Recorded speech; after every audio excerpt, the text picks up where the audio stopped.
นលោកផ្ញើទៅឲ្យភ្ញៀវនៅខាងអូស្មាច់បាទរៀបចំយកនឹងទៅបើសិនជាឡានគេថាមាននឹងអាចបានដាក់ទៅតាមកាពីតូបើថាកាពីតូគេអត់ទាន់បើកប្រហែលជា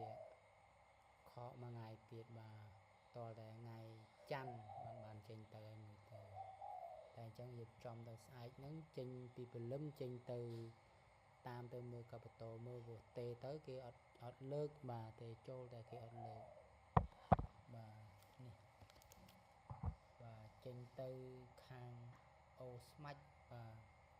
អូស្មាច់បន្ទាយមានជ័យបាទ slow ដែរហ្នឹងបាទទៅចូលវា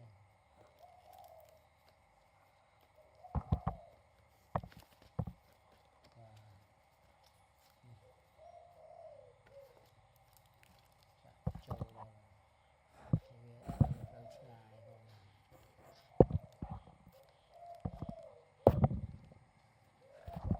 ពាក់កងជើងលេខ289បាទនេះកងជើងវាលេខ289បាទ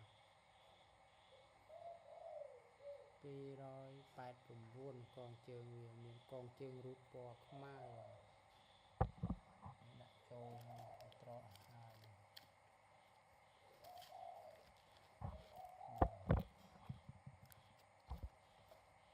លេខទូរស័ព្ទបាទ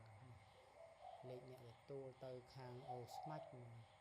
តែស្អែកនេះបើសិនជាកាពីតូគេបើកត្រូវបានដាក់ទៅបាទបើអត់បើកហើយជាខកផ្លូវមួយថ្ងៃទៀតបាទអញ្ចឹងសូមអធិស្ឋានចាំមើលអត់អីទេបាទស្អែកហ្នឹងត្រូវបានរៀបចំចេញទៅ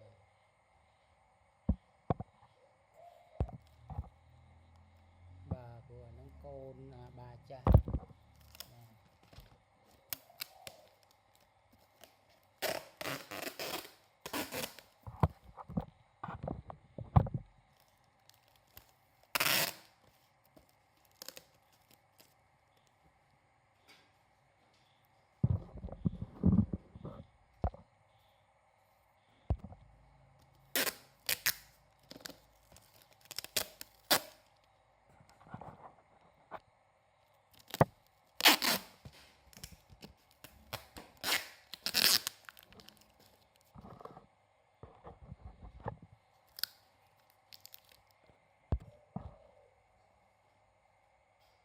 នេះបាទរួចរាល់ហើយបាទ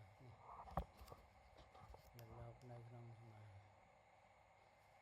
ចឹងផ្ញើទៅឲ្យភ្ញៀវនៅខាងអូស្មាច់បាទនៅខាងអូស្មាច់រៀបចំផ្ញើឲ្យគាត់បាទ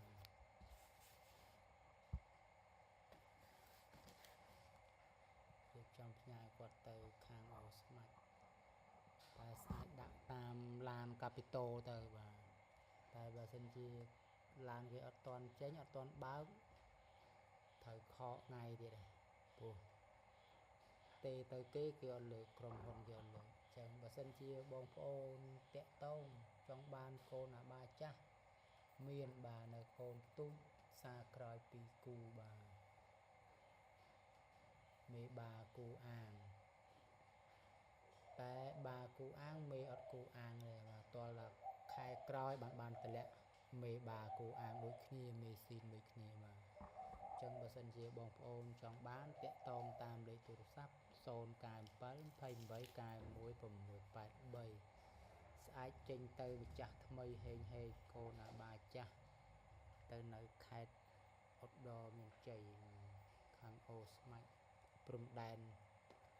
នៅខាងព្រំដែនកម្ពុជាយើងសូមអរគុណសូមជម្រាបលា